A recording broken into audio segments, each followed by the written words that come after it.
اسلام آباد کے بعد رخ کرتے ہیں سرگودا کا G artist foundation Sargodha division Pakistan کے دوستوں کے اعزاز میں انجم آرٹ سوسائٹی کے صدر ارشد شاہین کی جانب سے پرتکلف ٹی پارٹی کا اہتمام کیا گیا۔ اس میں کثیر تعداد میں فنکاروں نے شرکت کی۔ اسی حوالے سے مزید جانتے ہیں بگ نیوز کے اینکر پرسن سید انور کی اس رپورٹ میں۔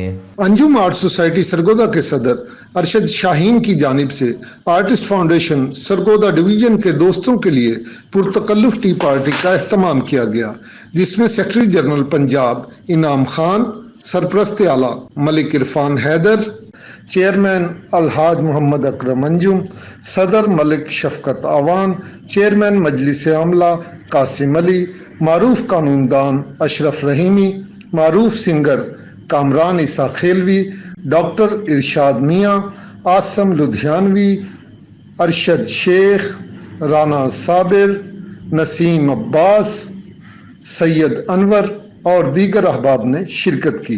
مقررین کا کہنا تھا کہ آرٹسٹ فاؤنڈیشن پھولوں کا گلدستہ ہے، ہر پھول کی اپنی خوشبو اور خوبصورتی ہے۔ جب یہ سب یکجا ہوتے ہیں تو خوبصورت گلدستہ تیار ہوتا ہے، جس کی خوشبو سے سب معطر ہوتے ہیں۔ ہم کل بھی ایک جان تھے، ہم آج بھی ایک جان ہیں اور آئندہ بھی ہمیشہ اکٹھے رہیں گے۔ چھوٹی چھوٹی ناراضگیاں محبت کی خوبصورتی ہوا کرتی ہیں۔ مقررین نے ارشد شاہین کی جانب سے پرتکلف ٹی پارٹی پر ان کا شکریہ ادا کیا۔ آخر میں ارشد شاہین نے مہمانوں کی آمد پر کہا کہ یہ میری خوش نصیبی ہے کہ میرے سینئر اور نامور فنکاروں نے مجھے عزت بخشی۔ یہ چھوٹی سی تقریب اس بات کی بھی غماز ہے کہ ہم سب دوست اکٹھے ہیں اور آرٹ کی ترقی اور ترویج کے لیے ہمیشہ اکٹھے رہیں گے۔ آرٹسٹ فاؤنڈیشن کے کسی محلے کے بہت سے دوست بزرگ اندرون شہر کے اکٹھے ہوا کرتے۔ سردیوں کی راتوں میں، ٹھٹھرتی راتوں میں جب ایک مچ جلتا تو سب لوگ انجوائے کرتے۔ کوئی بارہ ٹانی کھیل رہا ہوتا، کوئی لوڈو کھیل رہا ہوتا، کوئی گپ شپ لگا رہا ہوتا، کوئی تاش۔ کسی کی ایک بات سے کسی ایک دوست کی دل آزاری ہوئی تو وہ اس محفل سے اٹھ کے گھر چلا۔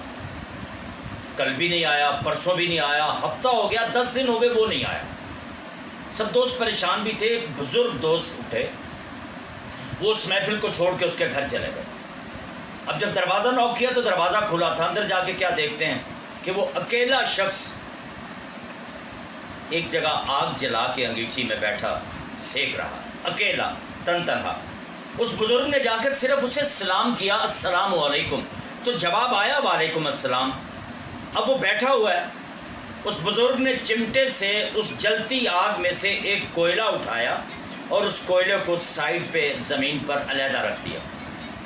دیکھتے ہی دیکھتے وہ کوئلہ کچھ ہی دیر میں بجھ گیا۔ اس کی سرخی، اس کی تمازت، اس کی تپش جو تھی وہ سیاہ رنگ کے کوئلے میں تبدیل ہو گئی۔ اور وہ جو میزبان تھا جو ناراض ہو کے جا چکا، وہ بزرگ کی طرف دیکھ رہا ہے کہ یہ مجھے کیا سمجھانا چاہ رہا ہے۔ تھوڑی ہی دیر میں اس بزرگ نے اس بجھے ہوئے کوئلے کو دوبارہ اٹھایا اور اس کوئلوں میں جلتی ہوئی انگیٹھی میں اس نے اس کوئلے کو دوبارہ ڈال دیا۔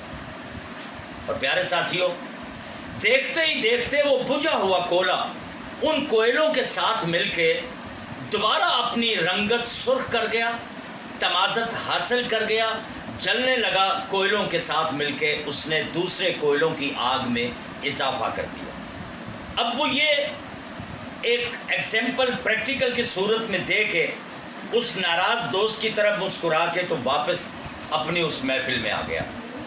کل سب دوبارہ جب اکٹھے ہوئے اس محفل میں تو کیا دیکھتے ہیں کہ سب سے پہلے وہی ناراض دوست اپنے گھر کو چھوڑ کے اسی محفل میں دوبارہ آ کے بیٹھ چکا تھا۔ تو دوستو، یہ پیار، یہ محبت، یہ اکٹھے ہونے کا سبب زندگی میں کبھی ختم نہ ہونے دیجیے گا۔ جیتے رہیے، خوش رہیے، سدا سلامت رہیے، اور زندگی میں غیبت کو جس دن ہم ختم کر دیں گے جی، جیسا کہ آپ نے جانا، دوستوں نے بڑے خوبصورت خیالات کا اظہار کیا اور اپنی اپنی تجاویز بھی دی، محبتیں بھی بانٹیں، اور سب سے بڑی بات یہ ہے کہ تمام دوستوں نے اختلافات کو بھلا کر ہمیشہ محبتیں بانٹنے کا درس دیا۔ سید انور، بگ نیوز، سرگودا۔